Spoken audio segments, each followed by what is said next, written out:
Tales of the Caballos by William H. White. Part 4, Chapter 11, The Mule Ears.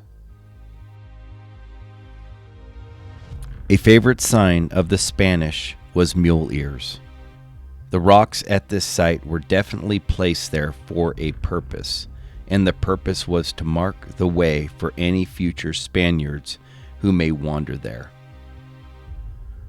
Life was uncertain during the Spanish years, but with these signs, a knowledgeable person could follow them to any treasure that may lie there. At least in a perfect world, that is. In the Caballo Mountains, most signs have either been destroyed completely or partially destroyed, so that following them is impossible. They were destroyed by greedy treasure hunters who did not want anyone to follow them to their location, or by ones who just didn't want to let anyone have a chance of reading them. This is what makes the Mule Ears so unique. They still exist. Doc Noss, as well as Josie Bell Butler, spoke of using the Mule Ears, both as a destination and a landmark. Josie Bell Butler stated in her deathbed testimony that Doc Noss would tie his safety rope off to one of the mule ears when he lowered himself into the caverns during his forays into the Caballo Mountains. These mule ears are massive and stand beside the Spanish road I wrote about in the Flower of Carmel Mine story. The ears are about 3/4 of a mile above the washed-out portion of the Spanish road in Long Bottom Canyon. I believe this is the location where Doc Noss and Josie Bell entered the mountain. At this writing, I have been unable to locate a shallow entrance. My underground radar shows objects below, but at this point they remain only tantalizing images on the computer screen.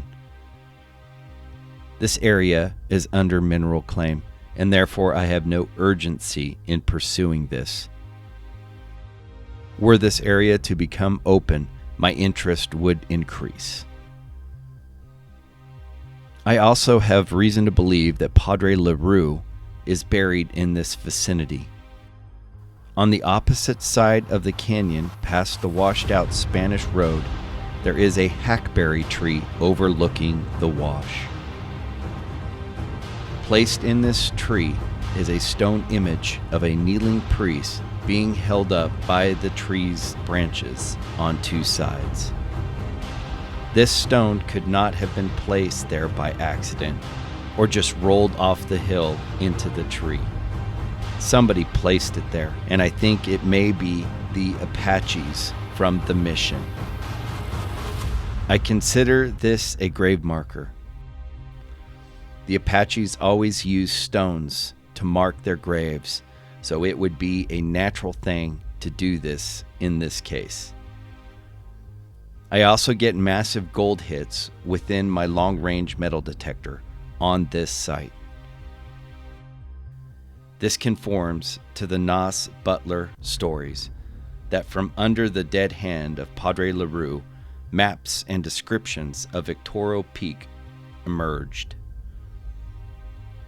This was also the first verification of the existence of Padre LaRue, who up until this time was just considered a legend. This verification was perhaps the best thing that came from Doc Noss in his quest for treasure in the Caballo Mountains. The end. Next up is the final story for this book. It is part 4, chapter 12, The Money Pit.